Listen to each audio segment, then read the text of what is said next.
Muy bien, hoy día entonces damos inicio ya a la clase número 9 de Sagrada Escritura, en la cual nosotros vamos a ver en esta oportunidad ya la tercera unidad de este curso y que tiene como título La letra de la Biblia. Ustedes se van a preguntar por qué es la letra de la Biblia. Bueno, así como nuestro lenguaje español, nosotros estudiamos gramática, ortografía y morfología para poder comprender el idioma y la riqueza del idioma español para poder escribirlo, hablarlo y comprenderlo. Bueno, la escritura también nosotros necesitamos conocer justamente eh, el lenguaje que tiene, el lenguaje que tienen, y no me refiero solamente a los idiomas, sino que también en la manera en que fue escrita. Recordemos que ha sido escrita por inspiración divina. Entonces vamos a ver el primer punto de esta tercera unidad, el texto de la Biblia. ¿Qué quiere decir esto? Nosotros sabemos de que la Biblia, para nosotros, es palabra de Dios. Para la humanidad también es palabra de Dios, pero a su vez es considerada la obra literaria más importante de todos los siglos, porque desde que ha sido impresa y se ha transcribido en diferentes idiomas, como vimos en las primeras clases, se ha destacado la escritura porque ha sido el libro, ha sido siempre el libro más vendido de todos los libros y se sigue manteniendo en ese ranking de venta.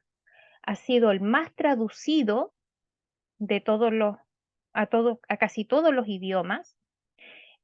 Además, es el libro que tiene más ediciones, es el libro más interpretado, analizado y comentado de toda la historia de la literatura, y a la vez es el texto sagrado, venerado, ya a lo largo de toda la historia de la humanidad, partiendo desde el pueblo de Israel y luego, después de la venida de nuestro Señor Jesucristo y del nacimiento de la iglesia, lo va a hacer entonces en todo el mundo.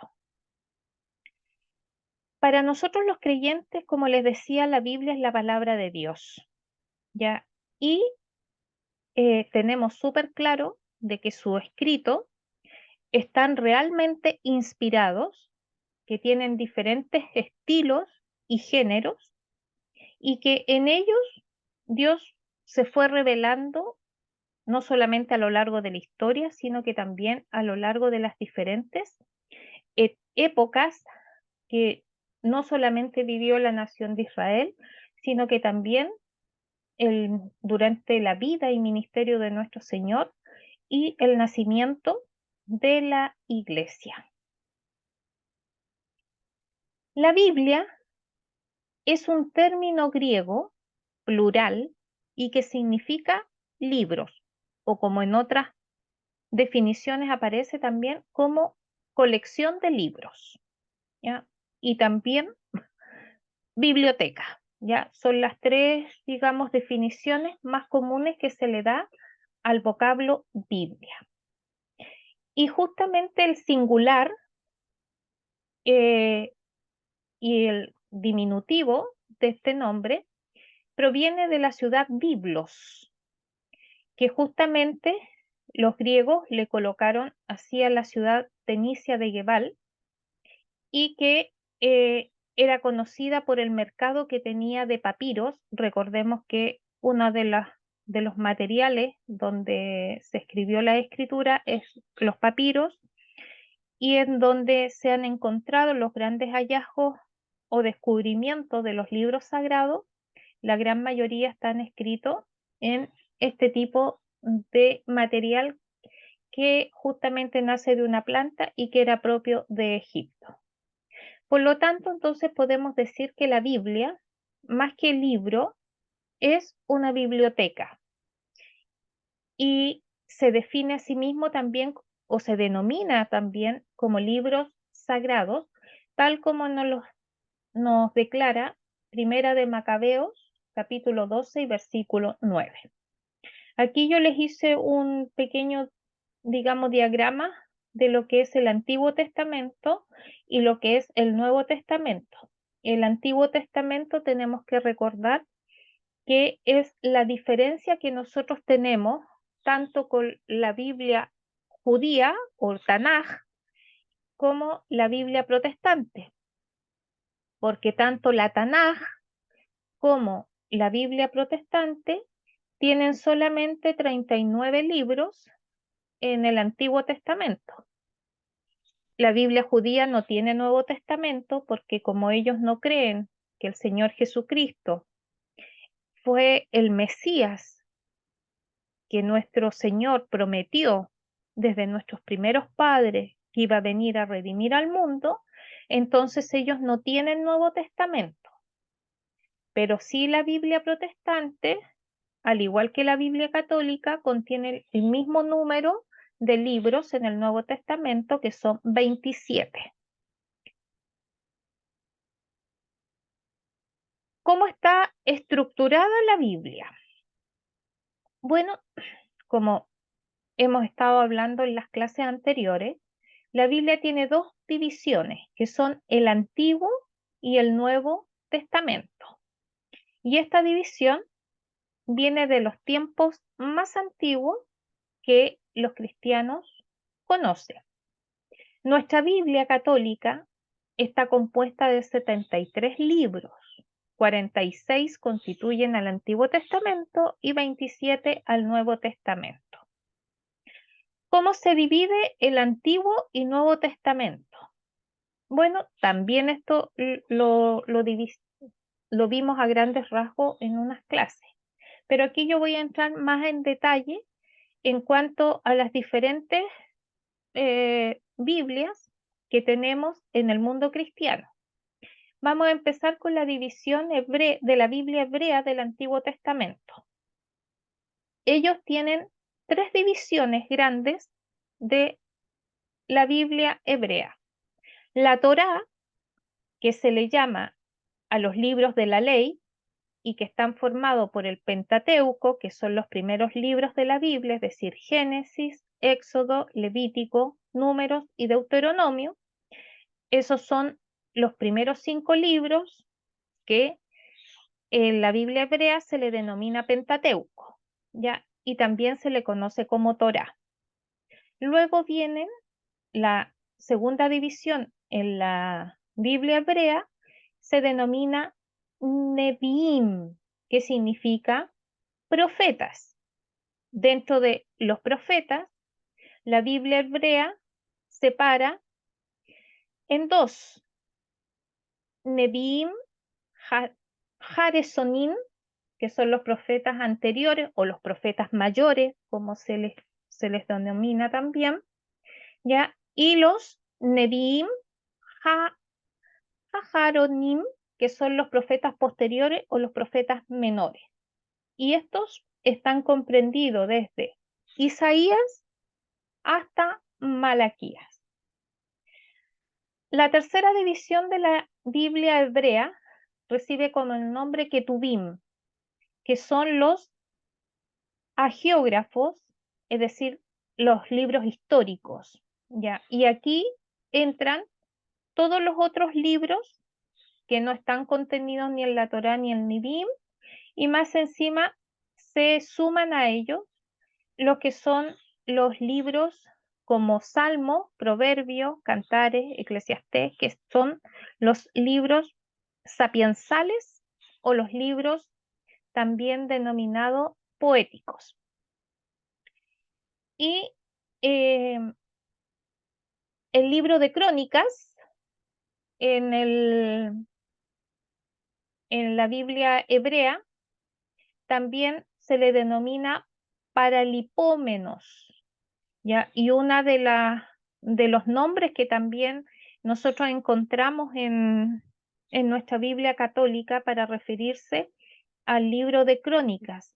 Y justamente aquí hay una aclaración de que justamente este nombre para Lipómenos es donde aparece en la Biblia Vulgata y en la Biblia Septuaginta.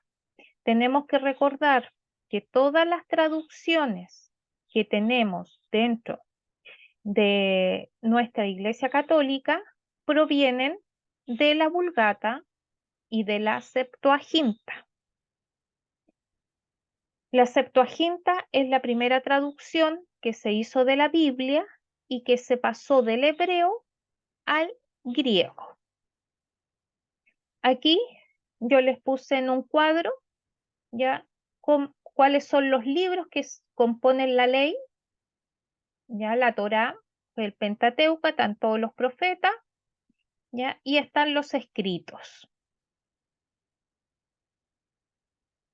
La división ahora de la Biblia católica del Antiguo Testamento.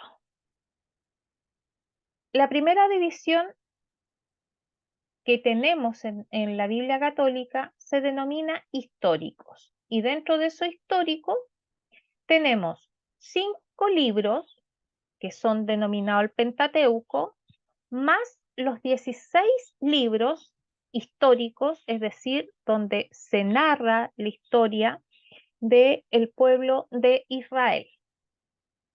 Luego vienen los libros didácticos, que se le denominan así a los libros poéticos, que son Job, Salmos, ya Proverbios, Eclesiastés o también Coelet, Cantar, Sabiduría y Eclesiástico. Y luego vienen los proféticos, que tiene que ver con los libros escritos por los profetas, que son 18, y que aquí no hay una separación como lo tiene la Biblia hebrea de profetas mayores o de profetas menores, sino que nuestra iglesia simplemente hace la división general y los denomina como libros proféticos y que lo conforman 18 libros. El Nuevo Testamento solamente, como les dije anteriormente, lo tiene la Biblia católica y la Biblia protestante, no así la Biblia judía. Dentro de estos del Nuevo Testamento también nos encontramos con libros históricos y que están formados principalmente por los 4 evangelios, porque ahí están todos los hechos ya de la vida y ministerio de nuestro Señor Jesucristo, y se suman los hechos de los apóstoles porque en ese libro se narra el nacimiento de la iglesia que parte, ¿cierto?, con Pentecostés. Los libros didácticos se les llama a las cartas que escribe San Pablo, que son 13, más la carta a los hebreos y las cartas apostólicas, ya que lo escribieron Santiago, Pedro, el apóstol Juan y también Judas. Este Judas no es el Judas que traiciona a nuestro Señor, por si acaso, no es Judas Iscariote, ¿ya? Y en cuanto a los proféticos, solamente cuenta con un libro que es el Apocalipsis. Acá yo les coloqué un pequeño cuadro de la ordenación de los libros del Antiguo Testamento. Son 46 libros con sus nombres respectivos y sus abreviaciones al costado. Acá esta es la ordenación católica, parte del 1, termina el 46. Aquí está la ordenación griega, es decir, cómo están ordenados los libros en la Biblia escrita en griego, conocida como la versión de los 70 o la Septuaginta. Y acá tenemos la ordenación hebrea, que contiene solamente 22 libros, pero estos 22 libros conforman los mismos 39 que tiene la Biblia protestante. ¿Por qué? Porque primera y segunda de Samuel es un solo libro, Primera y Segunda de Reyes es un solo libro. Primera y Segunda de Crónicas es un solo libro. Entonces, por eso que se van reduciendo los libros en la versión hebrea y llega hasta 22. Ya lo mismo pasa con Jeremías y Lamentaciones, como es el mismo autor, entonces también los coloca como un solo libro. Y aquí al lado derecho, entonces, están las divisiones que hace la Biblia católica. Más abajo está la división que hace la Biblia en griego. Y acá tenemos la división que hace la Biblia hebrea de lo que es el Antiguo Testamento. Acá tenemos el Nuevo Testamento, que es exactamente igual, tanto para el católico como el protestante. De nuevo, están los nombres de cada uno de los libros, ¿ya? Con sus respectivas abreviaciones. Tenemos los evangelios, que son 4, Hechos, más las cartas de San Pablo y las cartas apostólicas, como vimos anteriormente, que corresponden a Santiago, las cartas del apóstol Pedro, ya eh, las, las cartas del apóstol Juan, Judas, más el Apocalipsis.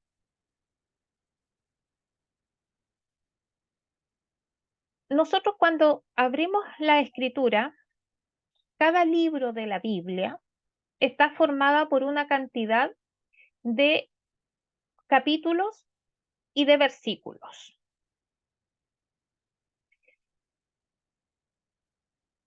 Acá yo les pongo un dibujo donde aparece el nombre del libro, en este caso es San Lucas, el número del capítulo, ya que es el capítulo 1. Tenemos un número pequeño, 2, aquí hay otro número pequeño que es el 3, que son los versículos, ¿ya? La Biblia está ordenada entonces, tanto Antiguo como Nuevo Testamento, en justamente capítulos y versículos, que es la manera más cómoda y precisa de citar un texto de la Biblia. Por ejemplo, aquí lo resaltado, que está acá, estas líneas con destacador, corresponden al libro de Lucas, capítulo 1, versículo 2. Una cosa que es importante saber es que cuando se escribió la Biblia no se escribió ni con capítulos ni con versículos. Y tampoco tenían lo que aquí vemos en esta fotografía que dice prólogo, y que nosotros igual cuando vamos leyendo, ¿cierto? Las porciones de la Biblia nos vamos encontrando con diferentes títulos que nos dan a conocer de qué se van a tratar los párrafos siguientes. Entonces, la escritura original es solamente un escrito continuo. Y quien hace la primera división de la Biblia, tanto en capítulos, lo va a hacer un profesor ya en la Sorbona, que es arzobispo, que fue arzobispo de Canterbury en el siglo XIII. Estamos hablando de que, imagínense, él nació en 1150 y muere en 1228, y fue el obispo Stephen Langton, ¿ya? Y fue en 1226 que aparecen editadas en Francia las primeras Biblias divididas en capítulos, ¿ya? Y obviamente con sus respectivos versículos. Por lo tanto, esa división que también usufructa la Biblia protestante fue hecha por un obispo católico que fue teólogo y llegó a ser cardenal de Canterbury. Las abreviaturas también es una forma, digamos, de dividir la escritura, por los nombres de cada libro. Para no escribirlos completos, se van abreviando porque es la manera más sencilla de localizar, como también de citar, los pasajes en cuestión, ya sean los pasajes como referencia, pasajes para una lectio divina, pasajes para una homilía, ya es lo más fácil, digamos, de que también la persona pueda retener, es en esta división de con las abreviaturas. Cada libro tiene su propia abreviatura y estas van a depender del idioma al que son traducidas y también van a depender de la editorial. La editorial, que son varias editoriales, antiguamente había una sola editorial que traducía las Biblias, que era la editorial La BAC, ¿ya? BAC, Biblioteca de Autores Católicos, pero ahora hay más editoriales que van imprimiendo, van sacando traducciones de Biblia y que cada una de ellas decide si pone o no pone las abreviaturas correspondientes. Acá yo les puse, digamos, las abreviaturas de cada uno de los libros, tanto del Antiguo Testamento como el Nuevo Testamento. Y aquí algunos datitos relacionados con los signos de puntuación, y también se indican que si viene del griego, ya alguna de aquellas referencias. Para citar la Biblia, nosotros comúnmente cuando citamos la Biblia, la abreviamos, por ejemplo aquí LC.4,16, lo que significa que estamos citando el libro de Lucas, capítulo 4, verso 16. Esta es la forma más común que se tiene en todo el mundo, independiente de los idiomas, de citar las escrituras. Los protestantes, así como el mundo anglosajón, es decir, del Reino Unido, ya separan los capítulos de los versículos con 2 puntos, es decir, tienen la misma abreviatura, tienen el capítulo 4, 2 puntos, y el 16, que significa el versículo. Nosotros, en vez de los 2 puntos en la Biblia, nosotros los católicos lo separamos con una coma. Otra forma de citar la Biblia, y que muchas veces no, por desconocimiento no se entiende, es cuando nos encontramos con una cita que no solamente tiene esto primero que vimos, que es la abreviatura del libro, el capítulo, el versículo, pero fíjense que aquí tiene un guión y más encima tiene un número. Esta forma de citar la escritura quiere decir que nosotros estamos citando el libro de Lucas, capítulo 4, los versículos desde el 16 al 30. ¿Ya? Otra manera que tenemos de citar también las escrituras hace referencia simplemente con números, sin la coma, es decir, Lucas 4-6, que también nosotros nos vamos a encontrar con un guión en una cita. Pero aquí significa que estamos citando capítulos, no versículos, como el ejemplo anterior. Cuando no hay ninguna coma después del primer número, sino que hay un guión y viene otro número, entonces significa que estamos hablando de capítulo, desde un capítulo, que en este caso sería el 4, hasta el capítulo 6, es decir, incluye el capítulo 4, el capítulo 5 y el capítulo 6.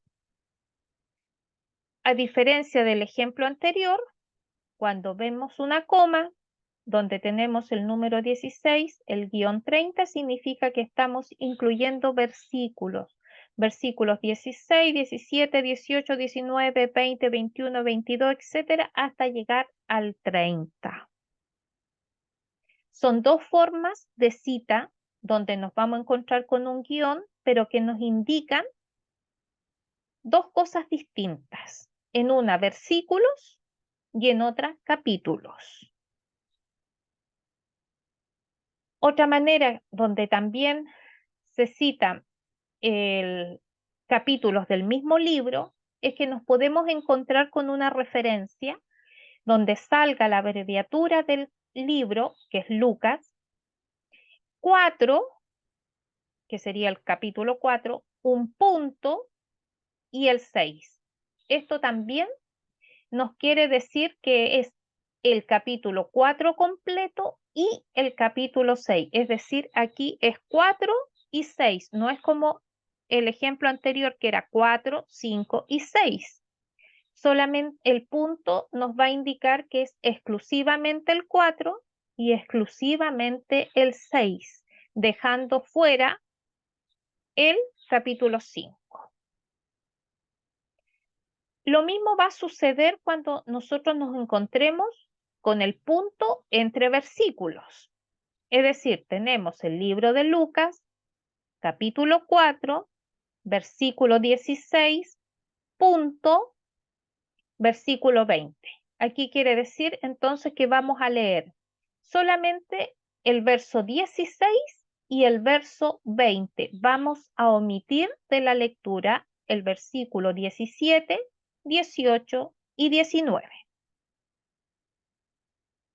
Ahora, para separar diferentes capítulos o versículos del mismo libro, se va a utilizar punto y coma. Tenemos el mismo libro de Lucas, capítulo 4, verso 16 al 30, punto y coma, capítulo 5, desde el verso 12 al verso 16.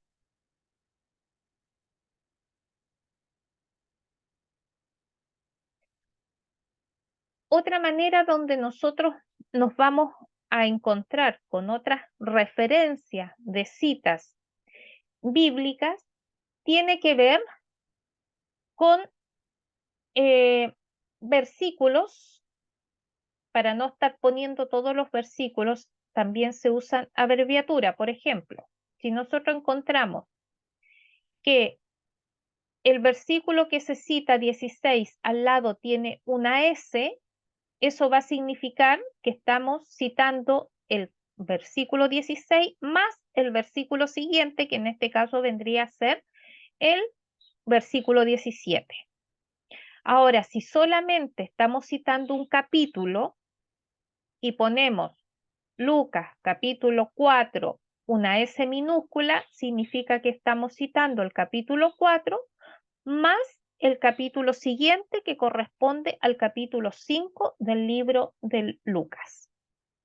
Y en caso que la cita, nosotros vamos a citar varios versículos siguientes, entonces se va a poner, en vez de una S, se van a poner una doble S. Entonces vamos a poner Lucas, capítulo 4, coma, versículo 16 y doble S, que significa los versículos siguientes que están contenidos en ese párrafo que en nuestra Biblia, ¿cierto? Está bajo el rótulo de un título y que va a comprender una cantidad X de versículos.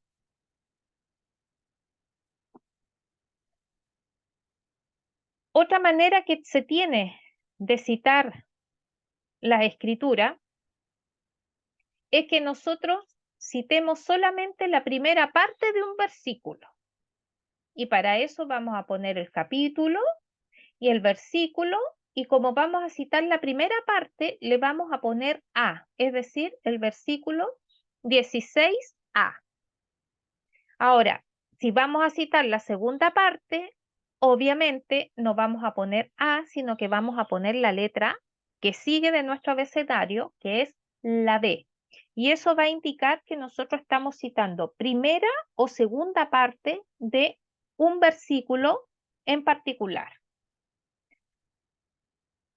La práctica dice que nos ayuda a asimilar estas formas de citar la Biblia, es justamente que nosotros vayamos ejercitando, vayamos practicando, ya sea que la encontremos en el libro o nosotros en nuestras lecturas divinas, en nuestras lecturas personales, vayamos, ¿cierto?, colocando estas abreviaturas con estas divisiones de capítulos, de versículos, ya dentro de nuestros cuadernos, donde tomamos nota, cuadernos espirituales, para que después nosotros lo vayamos entonces repasando.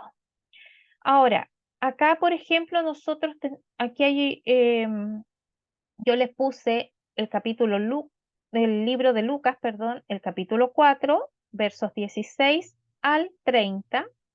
Tenemos el capítulo 5 con el versículo 12 y siguiente, es decir, 12 y 13, más tenemos el capítulo 8 con el versículo 1 y el versículo 15. Aquí entonces hay una muestra que recopila todas las otras formas o maneras, digamos, de citas que yo les estaba mencionando en las diapositivas anteriores. Otra de las cosas que son necesarias y que entender y que tienen nuestras Biblias es que hay Biblias, por ejemplo, de estudio, como la Biblia de Jerusalén, ¿ya? O las Biblias con comentario, como es la Biblia Straubinger, Nácar Colunga, por ejemplo, que traen notas, ¿ya?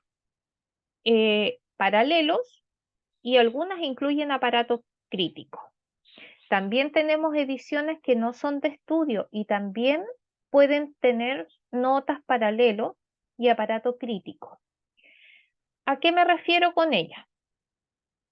Primero que nada, de que cuando nosotros abrimos la escritura, comprobamos primeramente que tengan estas notas a pie de página, pueda tener paralelos, y eso nos va a indicar de que estamos ante una buena edición de Biblia. ¿Pero qué significa que tenga notas?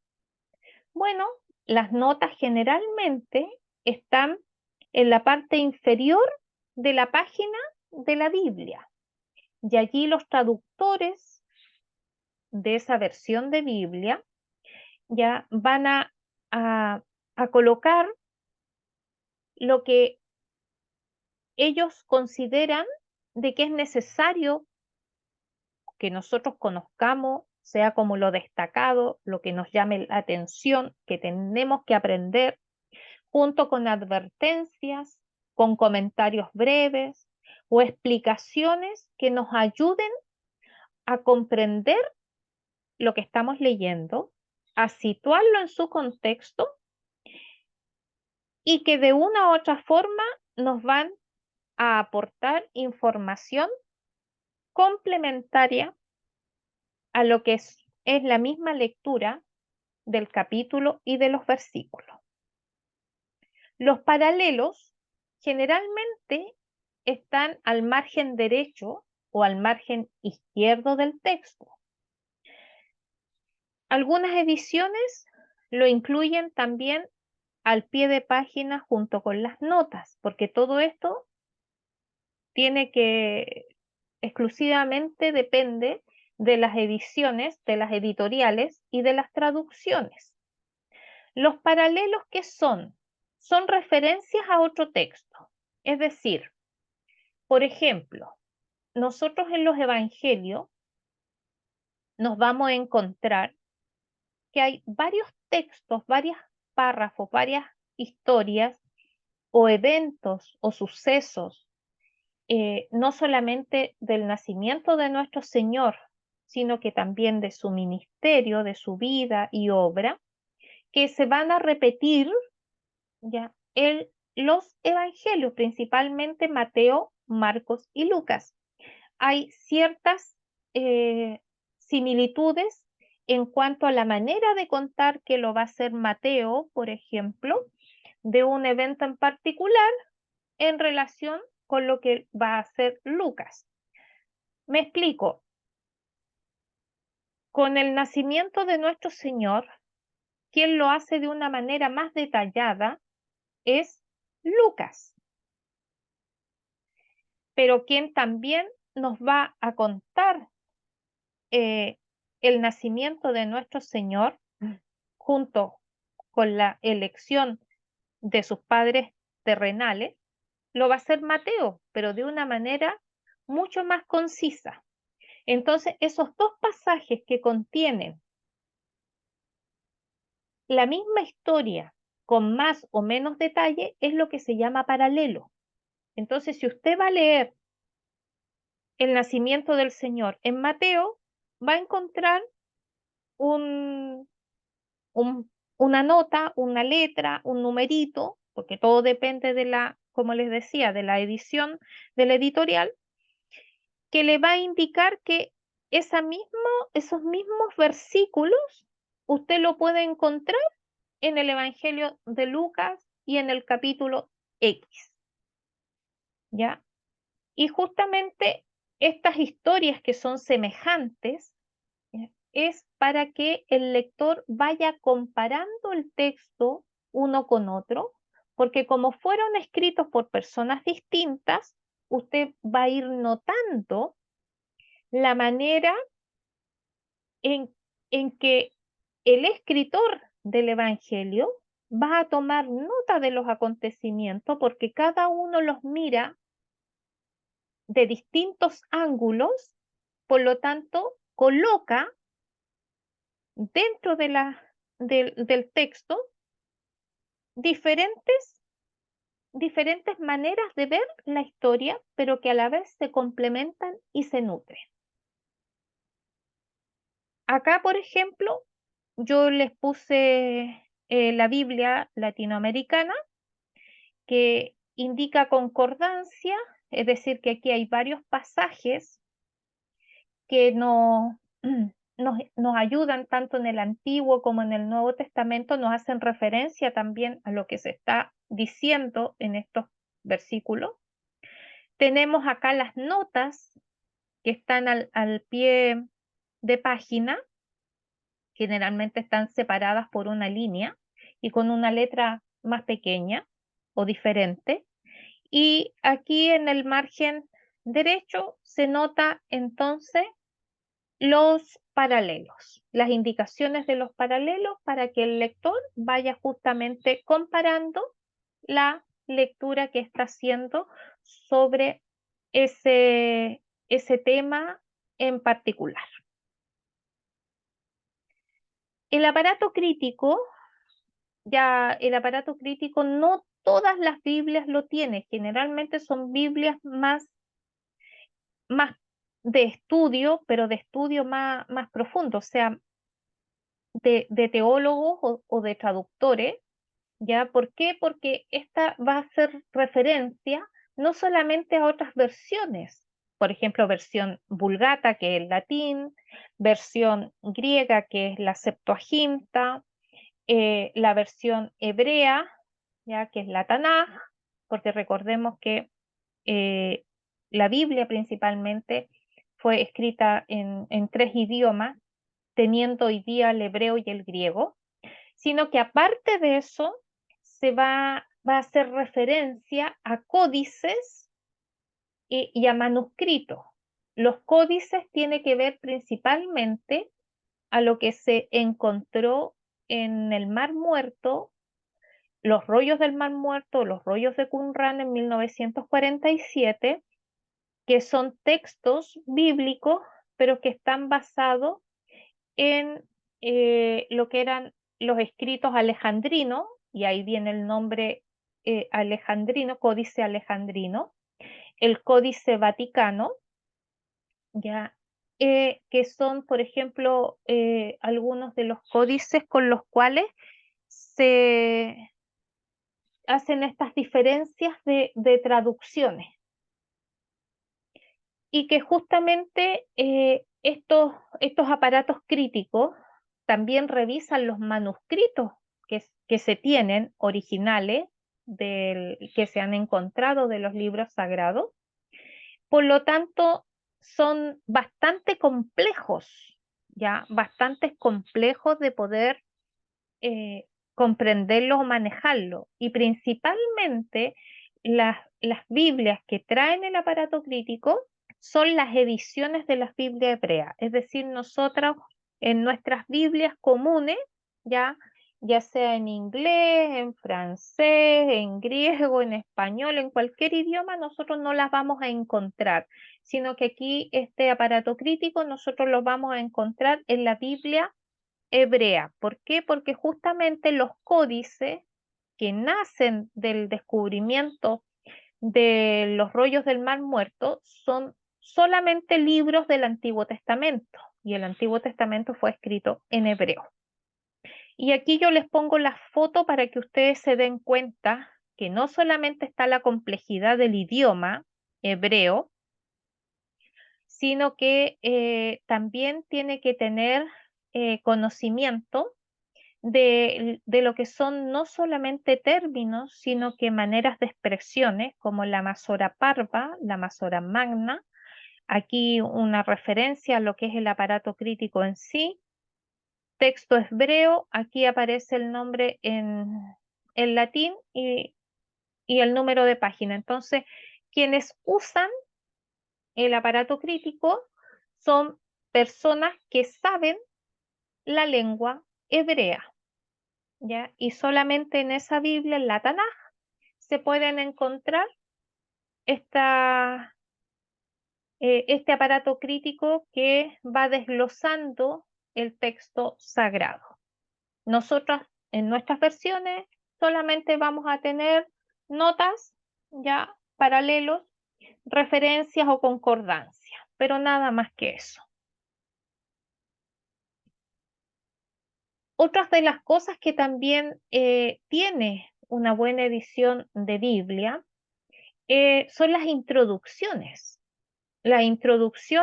a cada libro. Es decir, cuando usted va a leer el Génesis, se va a encontrar con un pequeño resumen, una introducción que le va a indicar más o menos el año en que los eruditos, ¿cierto?, han determinado la escritura de aquel libro, el autor, en qué lugar fue escrito. em, Le da un resumen de qué va a tratar ese libro en particular.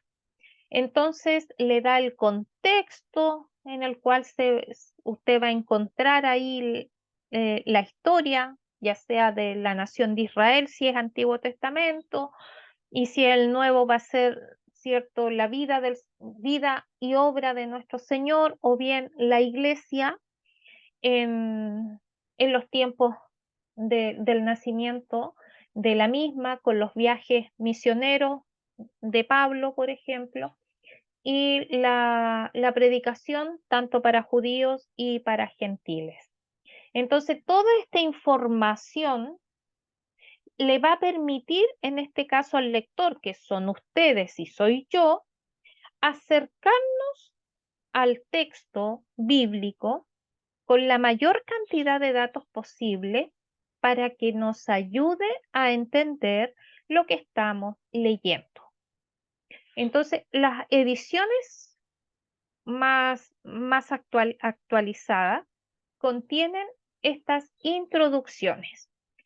Esto aquí, por ejemplo, nos facilita la búsqueda, porque colocan el nombre, ¿cierto?, al inicio de las páginas. Tenemos en algunas ediciones, por ejemplo, como está este dibujo, esta fotografía, tenemos aquí los paralelos las notas, ¿ya? Al pie, y el aparato crítico, que no viene obviamente tan profundo, tan detallado como en una Biblia hebrea, pero sí en algunas ediciones colocan el resumen de, al cual ha llegado, digamos, los eruditos, principalmente judíos, en el estudio de los libros sagrados, y que pueden ayudar a la comprensión, ¿ya? Y lo principal es que la escritura venga traducida de los textos originales.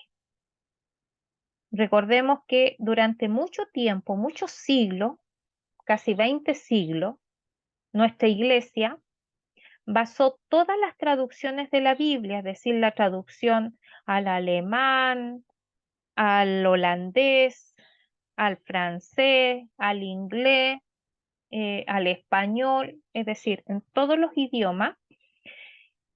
Cuando se hicieron las traducciones, todas ellas estaban basadas de la Biblia Vulgata. Y recordemos que la Biblia Vulgata fue hecha en el siglo V por San Jerónimo, cuando él, de los textos del hebreo y el griego, pasó al latín. Y vienen a aparecer más o menos entre 1950, 1940 a 1960, algunas versiones católicas que no van a provenir de la Vulgata, sino que van a estar traducidas directamente del hebreo, del Antiguo Testamento en hebreo y del Nuevo Testamento en griego. Pero esas son las mínimas, porque la gran mayoría, como les digo, de las traducciones que tenemos en la Iglesia Católica de la Sagrada Escritura provienen del latín de la Biblia Vulgata. ¿Cuáles son las lenguas de la Biblia? Lo primero que tenemos que conocer nosotros, que son tres las lenguas originales de la Biblia: el hebreo, arameo y el griego. El hebreo es el idioma original del pueblo de Israel y por ende, obviamente, la mayor parte de las escrituras se escribió en hebreo, recordando de que el Antiguo Testamento tiene 46 libros, a diferencia del Nuevo Testamento, que se escribió en griego, que solo tiene 27.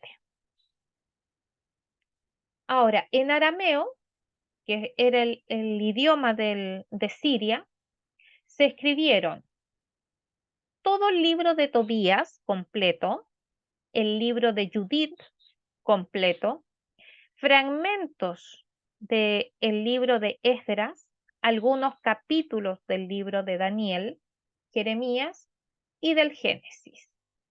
Y en el Nuevo Testamento, el libro de Mateo se escribió originalmente en arameo, a diferencia del resto de los 26 libros del Nuevo Testamento que se escribieron en griego. ¿Ya? Y aparte, obviamente, de los libros del Nuevo Testamento, también nosotros vamos a encontrarnos con textos en griego en el Antiguo Testamento, como es el libro de Sabiduría, el segundo libro de los Macabeos, el libro de Eclesiástico, algunos capítulos de Esther, también capítulos de Daniel, y como les decía, los 26 libros del Nuevo Testamento, con excepción de Mateo, que fue escrito en arameo. Acá hay una fotografía del texto en hebreo. Este es un texto en arameo que tiene, digamos, cierta similitud con la escritura hebrea. Y acá tenemos el griego, que es totalmente diferente su escritura a lo que es hebreo y lo que es arameo. La lengua hebrea. El origen del hebreo. Referente a esta lengua, los lingüistas que se han dedicado a estudiar principalmente la lengua de la Biblia, no el idioma en sí, que hoy día, por ejemplo, habla el pueblo de Israel. Ellos dicen de que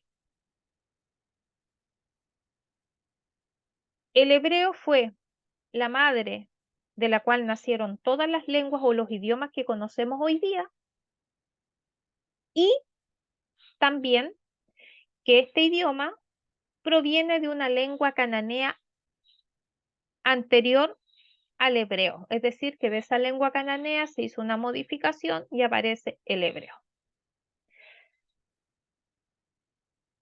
Estas son dos teorías que hasta el día de hoy mantienen los lingüistas sobre el origen de la lengua hebrea.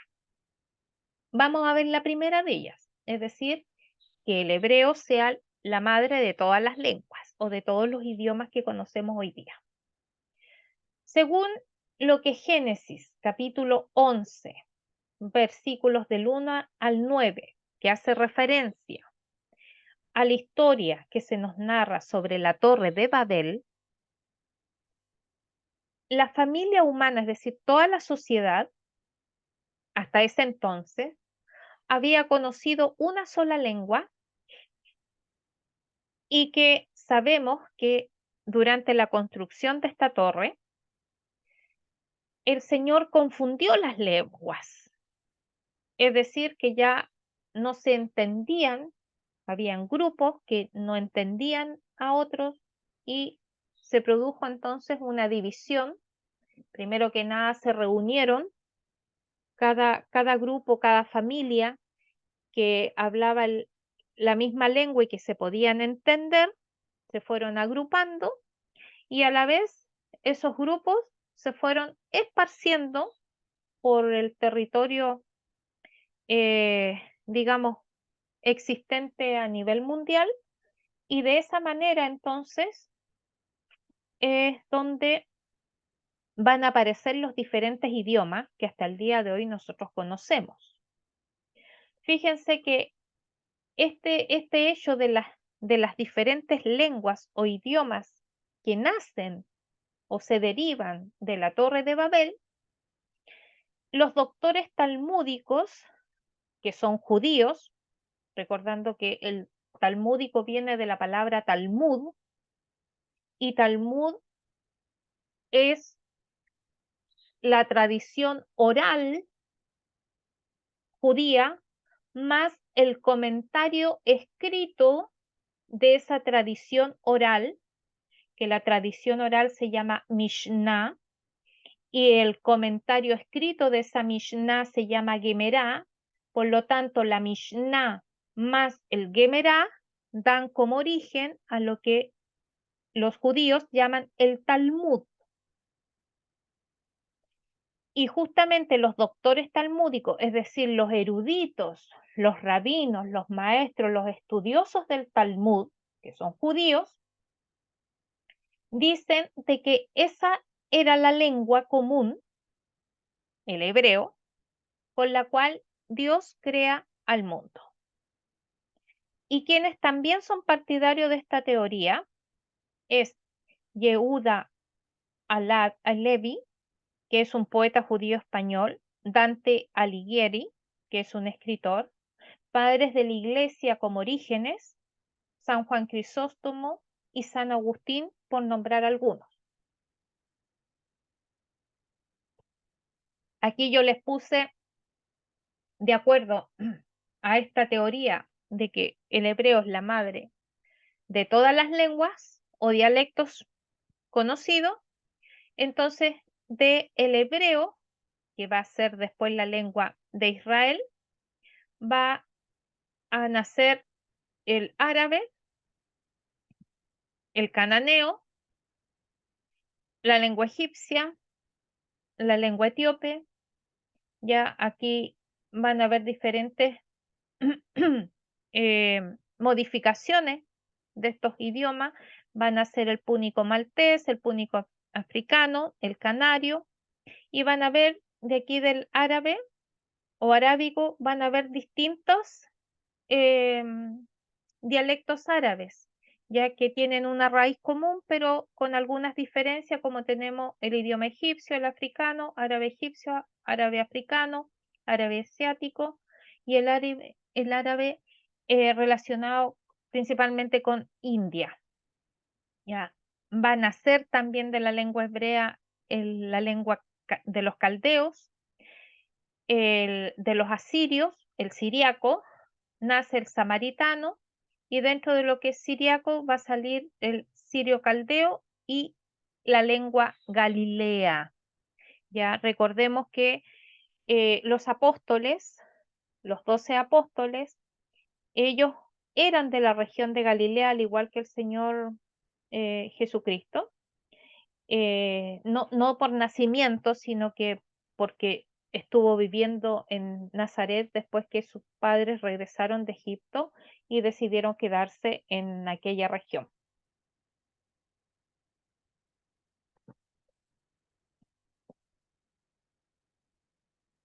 Según los lingüistas, nos van a decir que el hebreo es una variación del cananeo, porque justamente el cananeo era una lengua que hablaban los fenicios, los moabitas y los amonitas. Acá yo les puse otro mapa, digamos, conceptual que está basado en esta segunda teoría, ya según los lingüistas.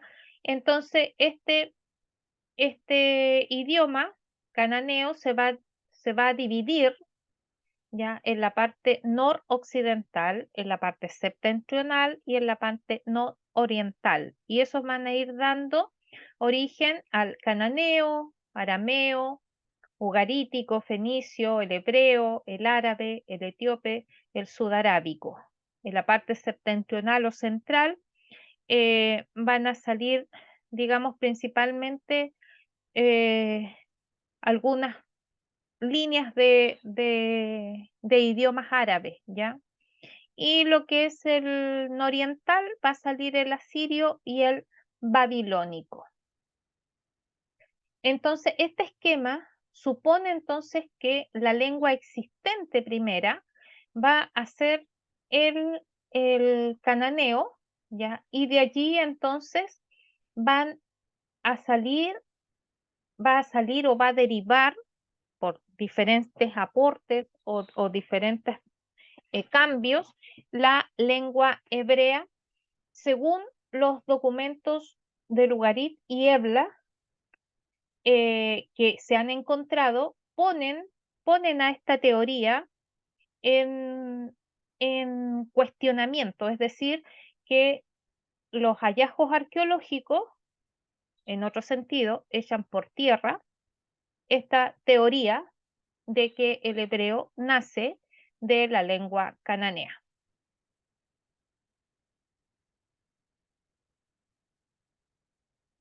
Uno de los puntos importantes que tiene que ver con el conocer la lengua hebrea justamente son los hallazgos arqueológicos. En el año 1868 se descubre la piedra moabita con una inscripción del rey moabita Mecha o Mecha y en el cual relata el suceso de la derrota de Israel y que justamente nos va a hablar de este idioma en, en hebreo que era propio de Israel y también común a otros pueblos. Otro hallazgo que va a ser más tarde, también dentro del siglo XIX, tiene que ver con unas tablillas de arcilla, conocidas como las cartas de Tel el Amarna, y que justamente corresponden a príncipes de Palestina y también nos van a hablar de este idioma que no solamente era común para, para los hebreos, sino que también era conocido comercialmente por otros pueblos. Como todo idioma, el hebreo también tiene su familia lingüística. Y justamente esa familia que conforma el idioma hebreo se va a usar desde el mar Mediterráneo hasta las montañas del Éufrates y Turquía. Es decir, que estos idiomas que van a ser común a toda la descendencia de Sem, por eso se llaman idiomas semíticos, van a ser árabes y etíopes, los acadios, arameos, siriacos, cananeos, que va a entrar el hebreo, el fenicio, garítico y el moabita. Entonces aquí están las lenguas que se derivan, ¿ya? Y que dan origen a las distintas lenguas de los pueblos que corresponden a lo que nosotros estuvimos viendo en el contexto histórico del Antiguo Testamento, donde va a ser común a los hebreos, a los moabitas, edomitas, amonitas, fenicios, ya al galileo, samaritano, palestino, siriaco, siriaco, judeo, babilónico, los etíopes, etcétera. Una de las cosas que hay que aclarar y que es bastante importante es con el término hebreo. ¿Por qué? Porque resulta que en el Antiguo Testamento la palabra hebreo no era exclusivamente para referirse a la persona que usaba ese idioma para comunicarse. En cambio, en el Nuevo Testamento, hebreo hace referencia al idioma, no a la persona que usa el lenguaje, ¿ya? Por lo tanto, nosotros si leemos en el Antiguo Testamento que dice los hebreos y sigue contando la historia, bueno, eso va a ser referencia a la persona, que justamente a la persona que habla ese idioma, que vendría siendo perteneciente al pueblo de Israel. Pero en el Nuevo Testamento, cuando se hace referencia a los hebreos, es para hablar al idioma en sí, no a la persona. Entonces, esos términos también nosotros tenemos que tenerlos en consideración si vamos a estar leyendo pasajes tanto del Antiguo como del Nuevo Testamento. En la Biblia también se nombra, ¿ya? O se nomina, por eso dice nominación, ¿ya? El idioma que llamamos hebreo. En Nehemías, capítulo 13, verso 24, hace referencia a la lengua de los judíos. En Isaías, capítulo 19, verso 18, nos va a decir que el hebreo es la lengua de Canaán, recordando que la lengua de Canaán era todo el territorio que Dios le dio a Israel una vez que salió de Egipto para que lo conquistara y tomara posesión para que allí se estableciera la nación de Israel. Y también es conocida como hebreo la lengua sagrada. Ya todas estas nominaciones se fueron desplazando, ya, y fue usado también en el Talmud, pero aparece por primera vez en la forma helenizada, es decir, en griego, en lo que es en el prólogo de Ben Sirá o eclesiástico. El idioma hebreo tiene su carácter. ¿Y qué quiere decir que tenga su carácter? Es decir, de que este idioma, a diferencia nuestra del español, se concentra más en la observación que en la reflexión. ¿Qué quiere decir? Que las cosas se observan de acuerdo a la apariencia o fenómeno, pero no son analizadas en su esencia, como es el lenguaje español, por ejemplo. Nosotros en el diccionario que usamos de la lengua de la Real Academia Española, no solamente está la definición del vocablo en particular, sino que también está el origen etimológico, es decir, de dónde viene la palabra, de dónde deriva la palabra. En cambio, en el hebreo nosotros no vamos a encontrar esa etimología tal como la encontramos en nuestro idioma español. Otro punto a considerar es que el idioma hebreo es muy conciso. ¿Qué quiere decir que sea conciso?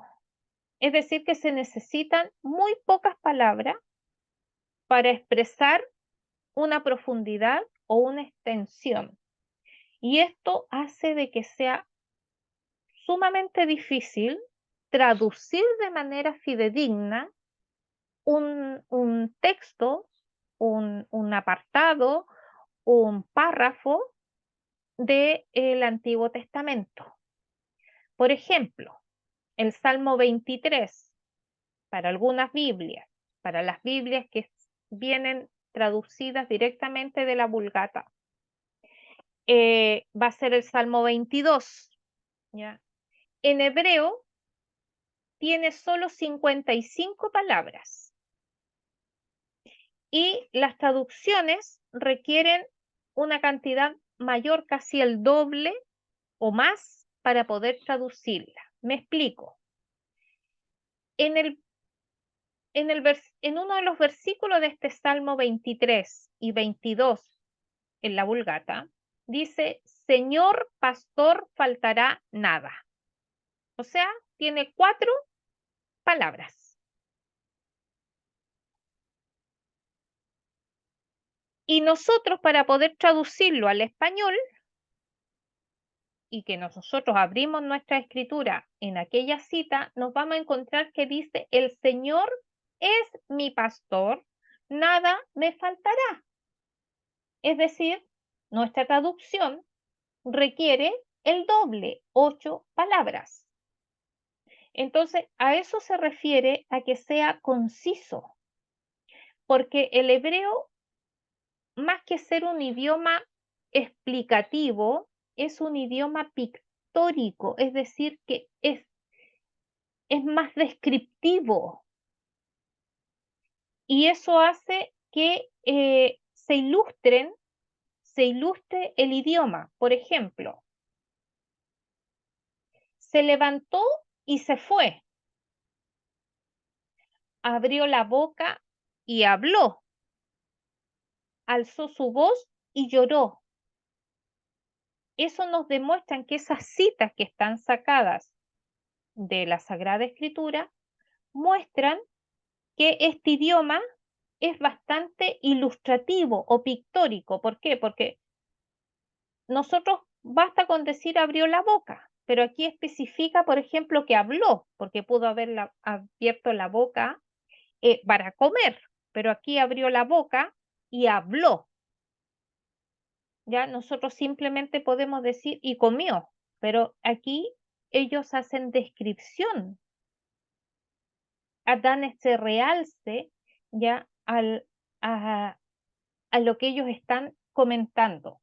Entonces, eso hace que en algunos pasajes, como en el caso de este salmo, sea muy conciso y en otras pareciera de que fuera redundante de acuerdo a nuestro idioma español. La escritura, una de las diferencias que tiene el idioma hebreo en relación a nuestro idioma español es que ellos escriben, al igual que los árabes, porque vienen como lengua semítica, escriben de derecha a izquierda. En cambio, nosotros escribimos de izquierda a derecha. El idioma hebreo no tiene vocales. Vendría siendo que solamente tiene consonantes, tiene 22 letras, o sea, 22 consonantes. No tienen vocales. Y justamente la dificultad de no tener vocales genera también una dificultad para poder leerlo y para poder traducirlo. Entonces yo les puse aquí un ejemplo. Por ejemplo, el versículo que dice, ama a tu prójimo como a ti mismo, en hebreo empezamos de acá desde la derecha a la izquierda, ama a tu prójimo como a ti mismo. Y como justamente no tiene vocales, la persona que va o está encargada de hacer una traducción tiene que tener un buen conocimiento del hebreo para que lo pueda eh, no solamente leer, sino que lo pueda también interpretar y lo pueda traducir respetando su raíz consonántica. Entonces aquí yo les puse todo ellos no tienen alfabeto, ellos se llaman alefato, ¿ya? Este es el alefato en hebreo con esa flecha que indica que la escriben de derecha a izquierda.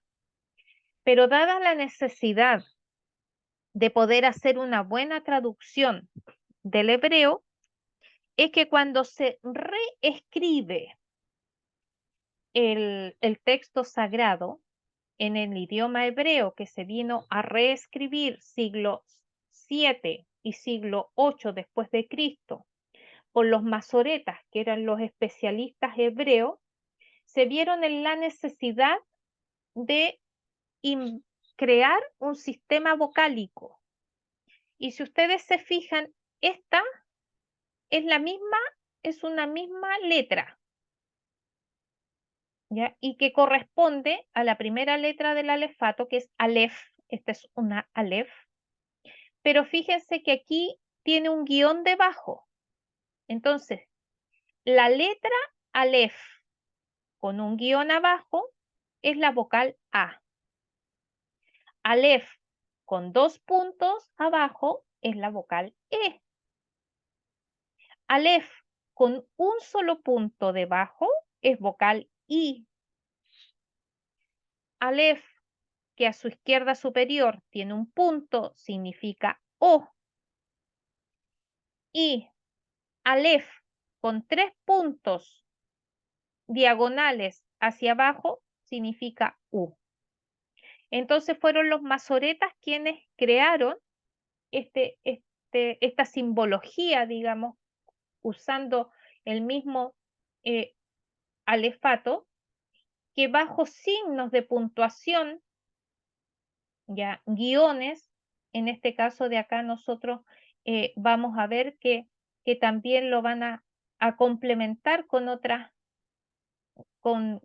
letras del alefato, que viene siendo esta de acá, la unión de dos, con diferentes puntos, ya no solamente sobre esta nueva letra, sino que también debajo de la primera, que es Aleph, fíjese que aquí hay otro tipo de puntuación debajo, u otro dibujo debajo pictórico, también va a ir dando origen a vocales, pero aquí ellos hacen diferencia, vocales largas y vocales cortas, como también vocales breves, donde solamente las vocales breves, fíjense que tiene la A, la E y la O, y no tiene dentro de lo que denominan ellos vocales breves, la vocal I y la vocal U. Por eso que es tan complejo traducir el Antiguo Testamento del hebreo a cualquier idioma por una persona que no tenga un manejo preciso del idioma hebreo. Y eso también hizo que nuestra iglesia eh, se tuviese hasta antes de Concilio Vaticano II dentro de lo que es la doctrina de la fe, un apartado, digamos, donde justamente eruditos en idioma hebreo, se encargaban de revisar cada edición, cada nueva traducción que se hacía de los idiomas originales, tanto griego y hebreo, pero especialmente con el hebreo por ser un idioma muy, muy complejo de poder traducir. Entonces, partiendo primeramente con San Jerónimo, que fue el primero, digamos, que se dedica a estudiar, aprender, manejar el idioma hebreo, siendo que él también se traslada hacia Jerusalén para poder aprender el idioma, donde San Jerónimo tuvo discípulas, no tan solo discípulos, sino que también discípulas, siendo su principal mano derecha una mujer que, que no solamente estudió el, el hebreo, sino que estudió el griego junto con otras lenguas y que fue la gran mano derecha en todo el proceso de traducción que hizo San Jerónimo de los textos antiguos a la Vulgata. ¿Mm? Y justamente hoy día esa sección, digamos, que está dentro de lo que es la doctrina de la fe, ya no se hace revisión de las traducciones católicas que dicen venir de los originales, ya no hay revisión. Entonces, por eso que hay algunos teólogos y también eruditos que no son partidarios de tener cualquier edición de Biblia, porque justamente ya no se está revisando. Simplemente se editan, se sacan las ediciones que vienen con traducciones, pero no hay eruditos y expertos que revisen que esas traducciones, ya sea al lenguaje común, al lenguaje del pueblo, ya sea al idioma en particular, como latinoamericano u otra, eh, no venga con algunas diferencias o distorsiones de los textos sagrados.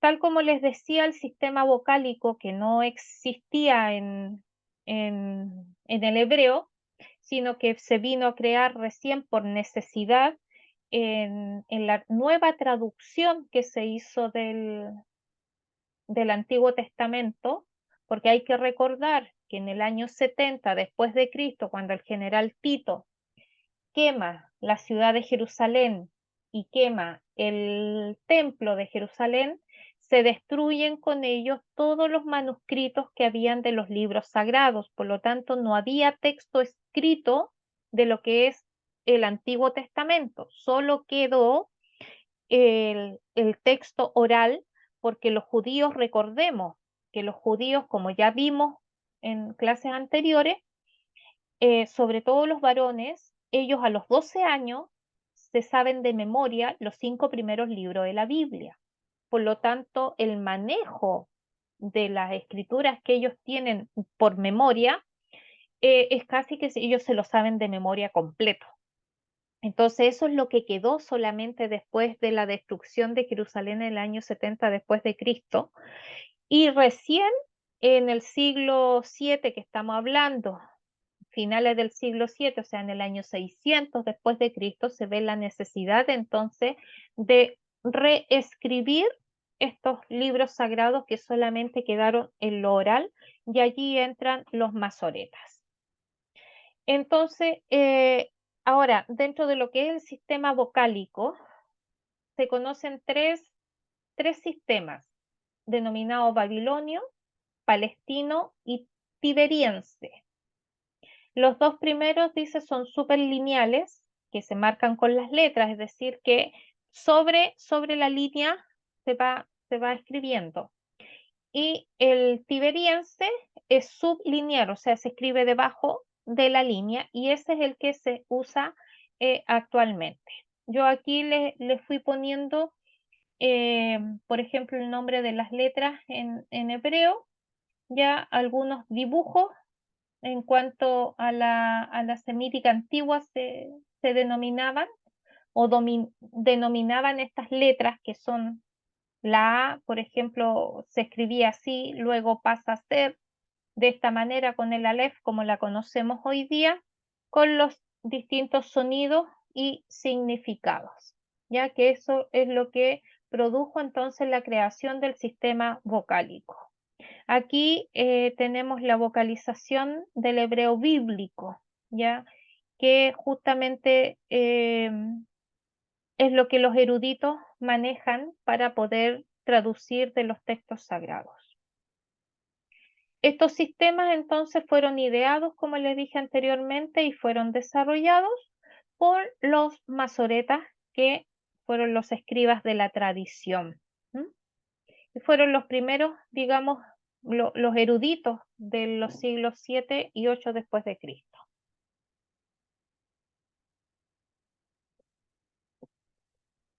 La gramática del texto del idioma hebreo. El idioma hebreo tiene muchas figuras y muchos recursos retóricos, ya que hacen que la persona eh, pueda comprender, se familiarice ya con la estructura de este nombre. Por ejemplo, sustantivos simples, ellos solo tienen masculino y femenino, no tienen neutro. No tiene adjetivos, como tenemos en el idioma español. Nosotros tenemos adjetivos calificativos, adjetivos numerales, adjetivos posesivos, adjetivos demostrativos, etc. Ellos no tienen adjetivos. Y lo que tampoco tienen son formas comparativas. Aquí yo puse algunos ejemplos de los pasajes. Por ejemplo, aquí en el Salmo 12, verso 2, que en nuestra traducción dice doblez de corazón, o sea, lo que en la gran mayoría de las Biblias nuestras se lee como doblez de corazón, en el original dice un corazón y un corazón. Por eso que la traducción al idioma español, al ver que sale 2 veces se repite la palabra corazón, coloca doblez de corazón. En Deuteronomio 25, versículo 13, dice pesa grande y pesa chica. Es lo que dice en nuestra traducción como idioma. Pero lo que es en el hebreo dice una piedra y una piedra. O sea, no hace distinción de grande o chica. Pero ¿por qué los traductores le ponen en el español pesa grande y pesa chica? Porque obviamente también consideran el contexto y considera también el idioma en sí, con lo pictórico, con lo conciso, con lo retórico. En Eclesiastés 7:24, cuando dicen nuestras traducciones muy profundo, en el hebreo dice profundo, profundo. Lo mismo va a pasar en Isaías capítulo 6, versículo 3, que dice santísimo, y en el original dice santo, santo, santo. Ahora, el plural en hebreo se forma añadiendo el sufijo im en los sustantivos masculinos, es decir, seraf vendría siendo singular y serafim viene siendo el plural que significa serafines. Querub ya viene siendo el singular y el plural querubín, que en idioma español es el querubines. Y en el caso de los femeninos, se les agrega entonces el sufijo OTH. Pasamos entonces a ver la lengua aramea. La lengua aramea es una lengua secundaria que nos vamos a encontrar tanto en el Antiguo Testamento como también vamos a encontrarnos en el Nuevo Testamento. Y en el Antiguo Testamento, como es una lengua secundaria, nosotros no la vamos a encontrar en gran cantidad escrita, sino que principalmente son citas, referencias particulares que nosotros tenemos en el Antiguo Testamento. ¿Y cuáles son esos escritos? Fíjense que es Daniel, capítulo 2, desde el versículo 4b, o sea, la segunda parte del versículo 4, hasta el capítulo 7, el versículo 28. Toda esa extensión de escrito desde el capítulo 2, versículo 4b, hasta el capítulo 7, verso 28, es lo que vamos a encontrar en el idioma arameo. Lo mismo va a pasar en el libro de Esdras, que fíjese que solamente tiene un versículo en el capítulo 4, un versículo en el capítulo 6 y un versículo en el capítulo 7. Pero lo que sí también nos vamos a encontrar en dos citas bíblicas o pasajes bíblicos con expresiones en arameo. Por ejemplo, ¿cuáles expresiones? Si nosotros leemos Génesis 31, 47, el texto dice lo siguiente: Labán lo llamó Yegar Saaduta, pero Jacob lo llamó Galer. Eso es lo que dice nuestra Biblia en español, nuestra Biblia católica, en el cual Yegar Saaduta es en arameo y Galer es en hebreo. Y justamente llegar Saaduta y Galer significan exactamente lo mismo, que es testimonio. Y testimonio viene siendo lo que en la actualidad vendría a ser como un documento notarial, es decir, donde se coloca el acontecimiento en particular y en el cual obviamente está la firma del uno y del otro que certifican de que ese acontecimiento fue verídico y que si se hacen acuerdos, esos acuerdos se respetan.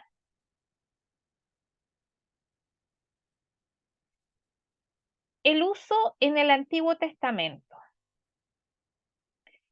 Lingüísticamente, el arameo, como les decía anteriormente, es muy cercano al hebreo. Podríamos decir que es así como el portugués es cercano al español. Nosotros a lo mejor no sabemos toda la gramática, morfología del portugués, pero cuando escuchamos, por ejemplo, un brasileño conversar, podemos entenderle perfectamente gran parte de su conversación, porque el portugués tiene mucha similitud con el español y lo mismo para ellos. A lo mejor ellos no conocen toda la gramática, ortografía y morfología que tiene el español, pero también nos podemos entender. ¿Por qué? Porque son cercanos y son estructuras similares, ¿ya? Los textos arameos también están escritos, al igual que el hebreo, de derecha a izquierda. Eso sí, el arameo tiene un vocabulario mucho más amplio que el hebreo y también un número mayor de conjunciones. Generalmente este idioma arameo fue común, digamos, durante el periodo patriarcal, es decir, dentro de lo que fue la vida de Abraham, de Isaac, de Jacob, de José. Y justamente de este idioma arameo y del siríaco van a salir muchos dialectos, eh, no solamente de diferentes lugares, sino que también de diferentes épocas. Se caracteriza por ser un idioma simple, claro y preciso. Y eso también ayudó a de que se adaptara con facilidad a las distintas necesidades de los pueblos que vivían ahí dentro de lo que era el, la, la media luna fértil que conocimos en un inicio. Y por lo mismo, como era un idioma tan simple y claro, lo podían usar los eruditos, los estudiantes y los mercaderes por igual y todos se entendían, ¿ya?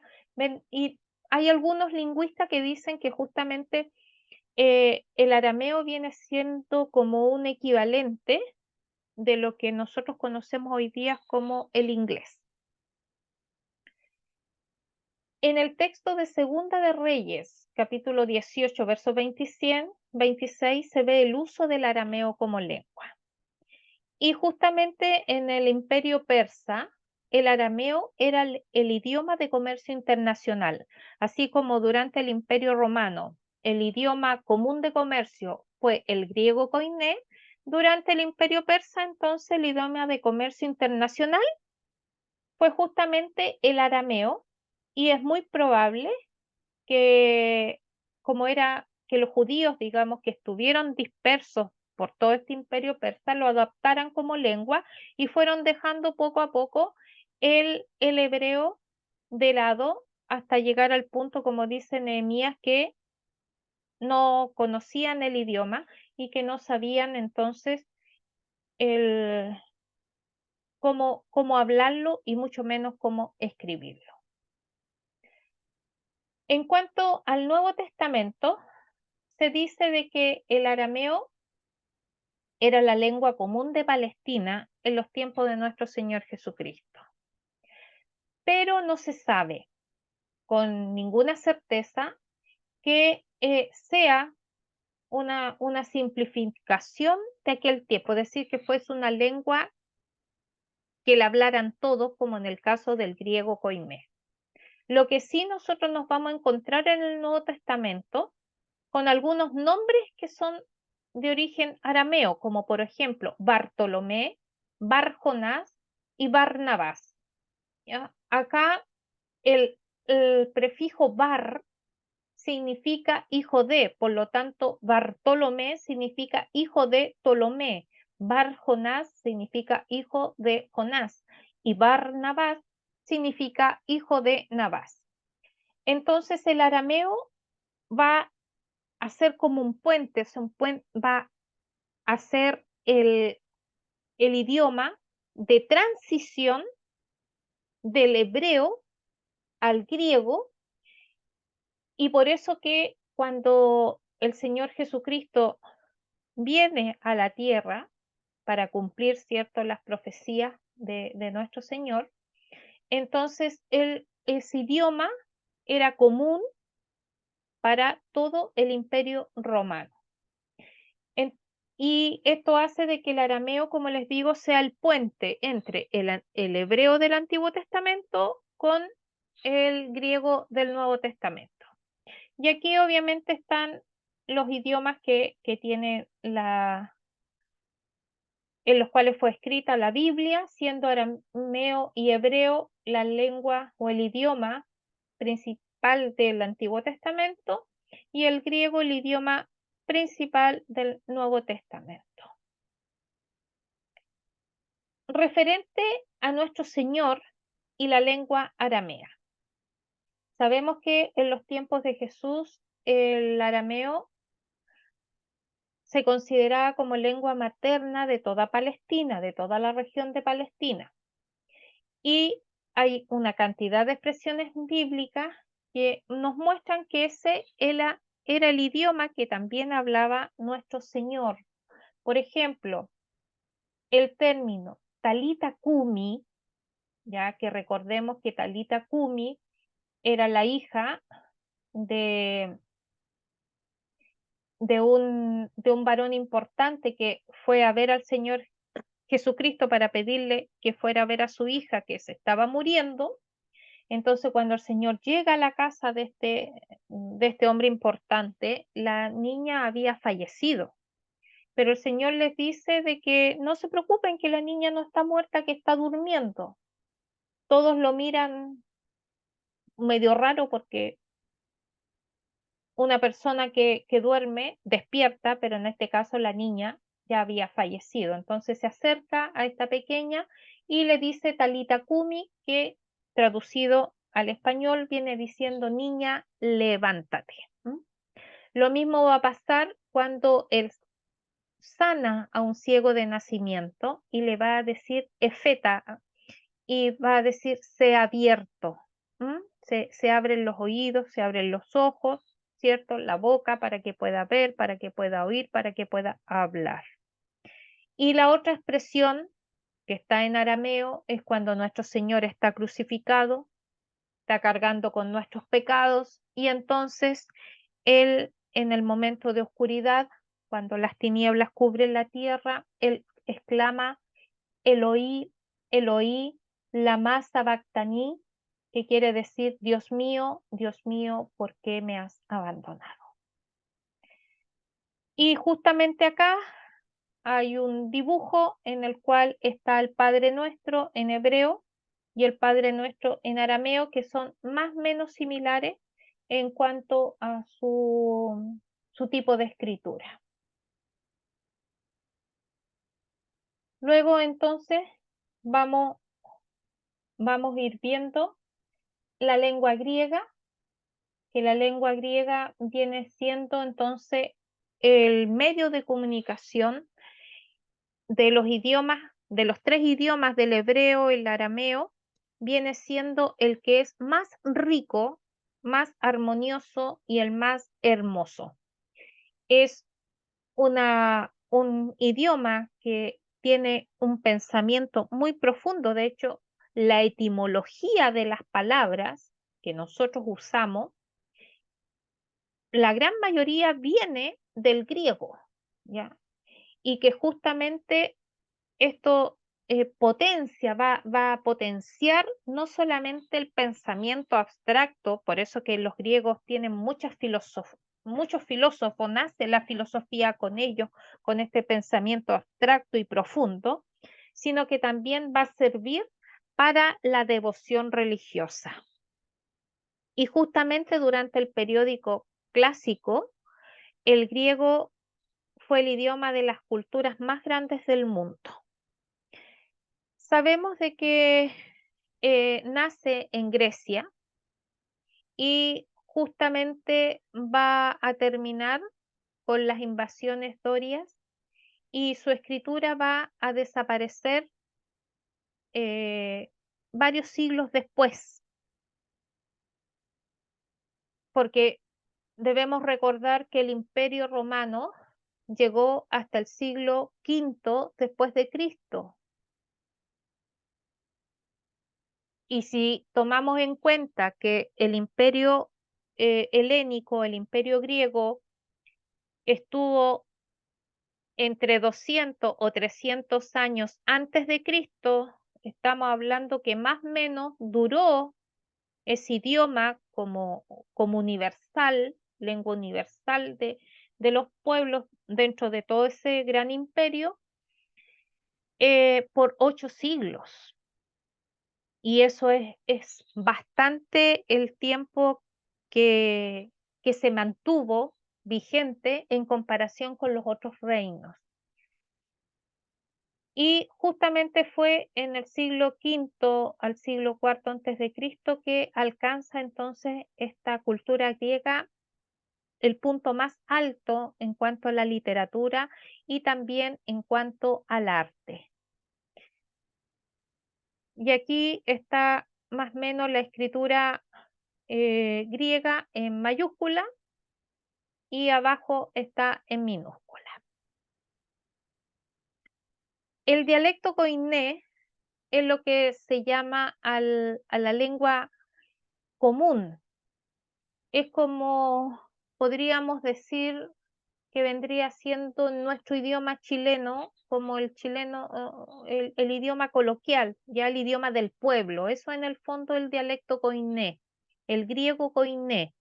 Habían dos tipos de griego, un griego que era más erudito, ya que era el que se manejaba en las escuelas de filosofía, ya en los que van a ser las universidades, lo que van a ser los cargos de gobierno, pero el, la lengua más no tan académica va a ser entonces este griego koiné.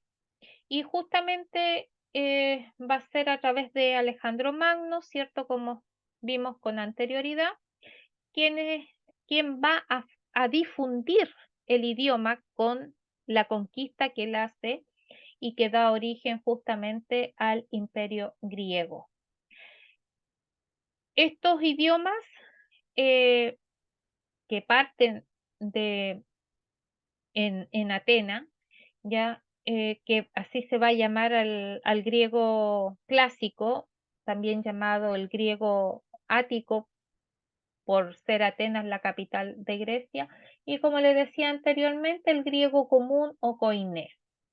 Entonces, el idioma griego, de su evolución, ya a Koiné, porque baja, ¿cierto? Desde la parte más profunda, más académica, va a bajar a la lengua del pueblo, va a perder elegancia y muchos matices, pero sí sigue manteniendo su fuerza, su belleza, su claridad y sobre todo su poder retórico.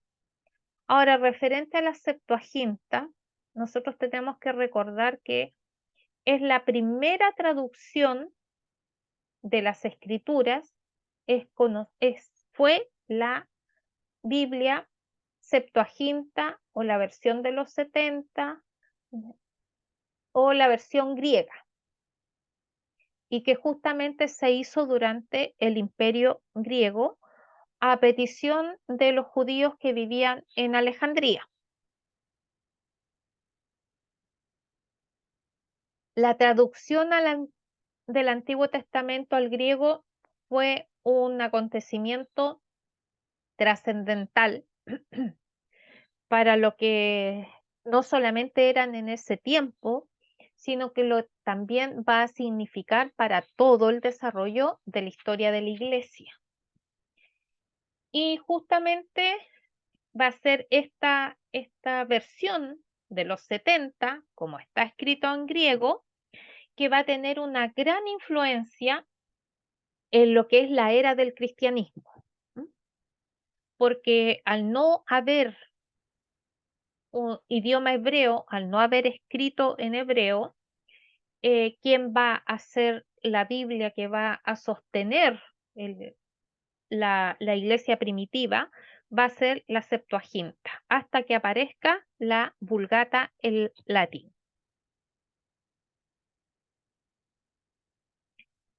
El griego del Nuevo Testamento se va a caracterizar porque, como les decía anteriormente, los 26 libros del Nuevo Testamento van a ser escritos en griego, con excepción de Mateo. Y fíjense que la gran mayoría de los autores del Nuevo Testamento eran judíos, pero ellos escribieron en griego, ¿por qué? Porque era la lengua universal. Y nos vamos a encontrar que, por ejemplo, el apóstol Juan, que conocía filosofía griega, usó el vocablo logos para referirse al Señor Jesucristo cuando él describe al verbo de Dios hecho carne, en el capítulo primero del Evangelio de Juan. También nos vamos a dar cuenta por el texto de Hechos 17:28 y de la carta de Tito 1:12, el conocimiento que tenía Pablo acerca de los autores griegos. Exactamente no hay una certeza qué dialecto hebreo o arameo habló Jesús, pero lo que sí se deduce es que por ser el griego la lengua común, nuestro Señor Jesucristo también manejó el idioma griego, aparte obviamente de usar las expresiones en hebreo y en arameo que eran conocidas dentro del pueblo de Israel. El texto del Evangelio de Mateo fue escrito en su totalidad en arameo, pero lamentablemente ese libro escrito en arameo no se tiene, se perdió, no se sabe qué pasó con él. Lo que sí se hizo anteriormente a que se perdiera una copia en griego, y eso es lo que se conservó. Y eso es lo que tenemos nosotros, es decir, que el libro de Mateo que tenemos no es el original, sino que es la traducción que se hizo al griego antes de que se, se perdiera el original en arameo.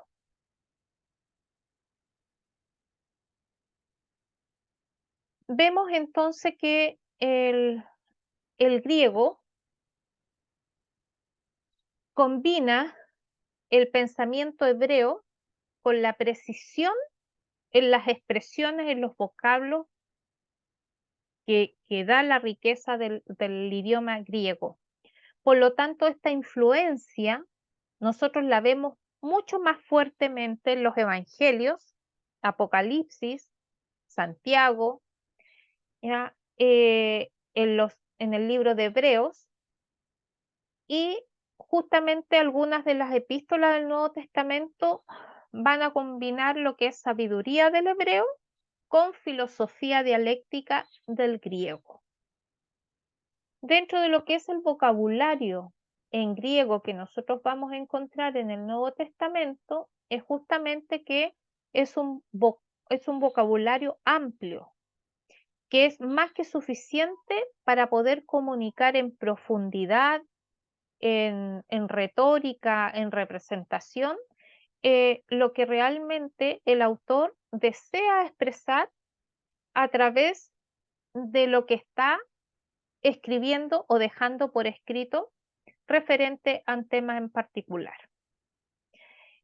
Y también contiene, dice, palabras que se encuentran solo en el Antiguo Testamento, como por ejemplo circuncisión, idolatría, anatema, aleluya, amén, que son en hebreo, pero también las vamos a encontrar en lo que es el griego. ¿Ya? Y aquí, como les digo, está nuevamente el abecedario en mayúscula griego, y aquí está el abecedario minúscula en griego. Terminando los idiomas, el tercer punto que conforma esta unidad de la letra de la Biblia es justamente también conocer los materiales en que fueron escritos los libros de la Biblia, que también de una u otra manera han influido en que se conserven unos de mejor manera que otros, y que lo cual nos ha permitido obviamente poder tener esos, esos textos, esos escritos, y que nos ha permitido a completar la Sagrada Escritura.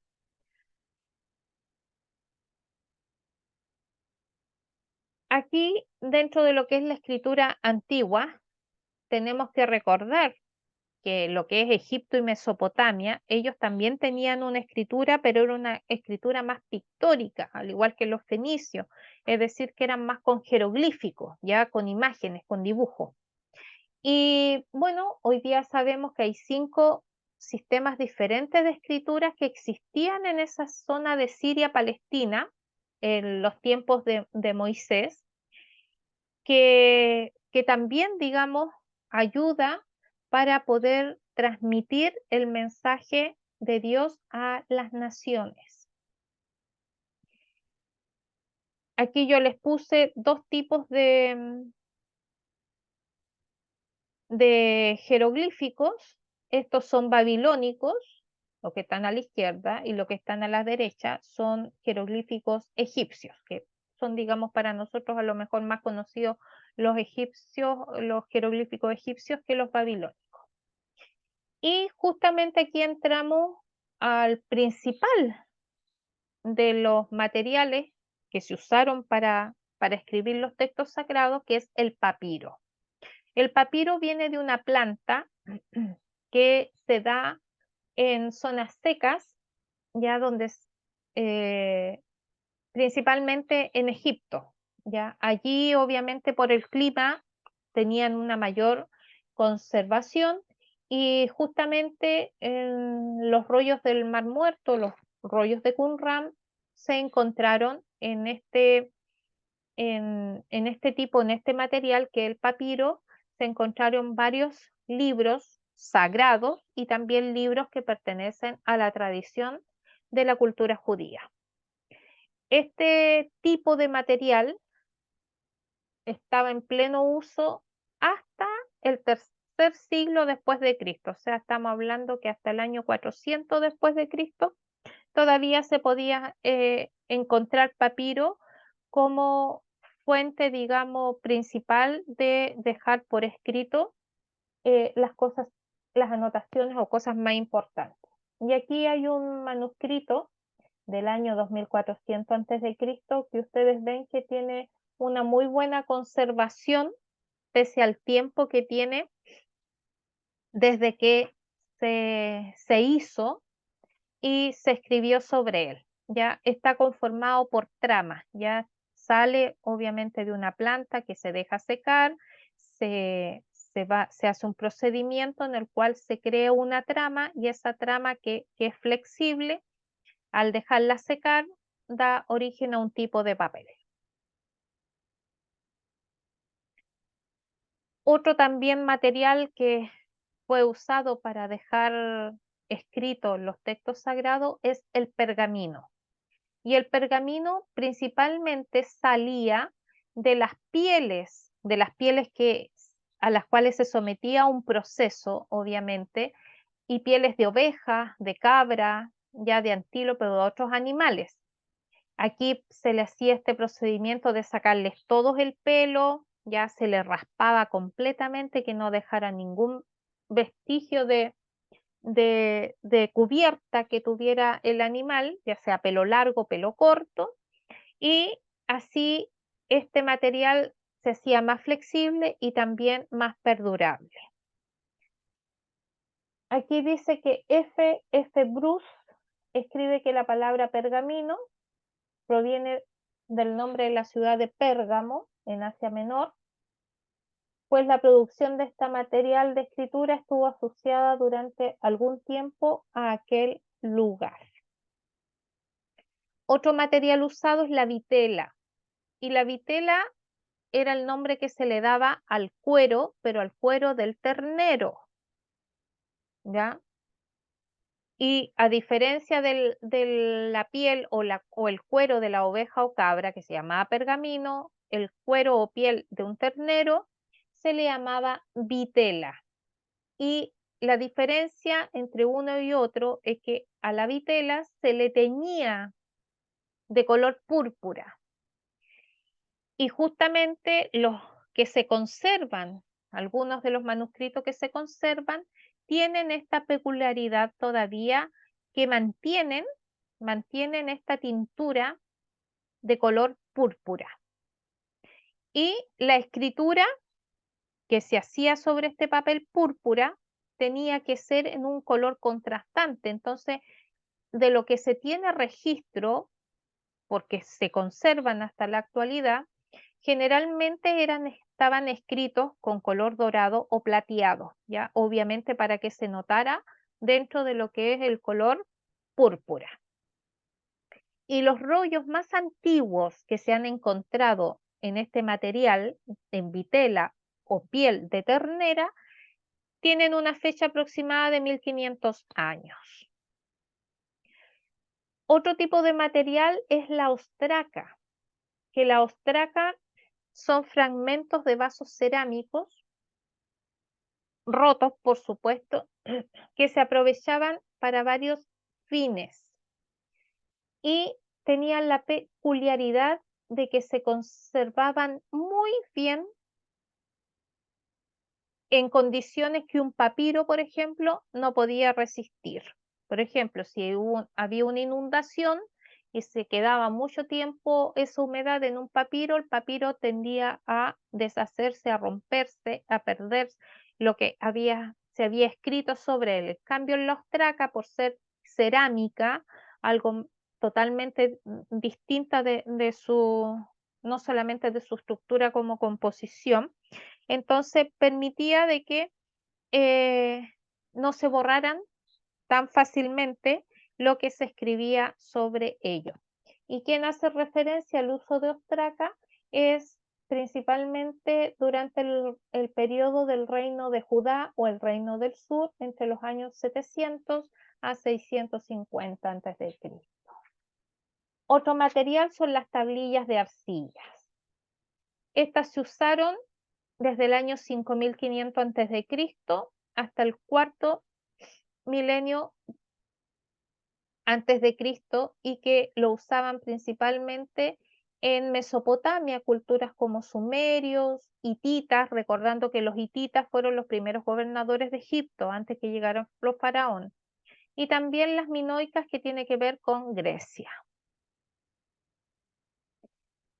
Y así entonces, con toda esta información, damos por terminada esta tercera unidad de la letra de la Biblia.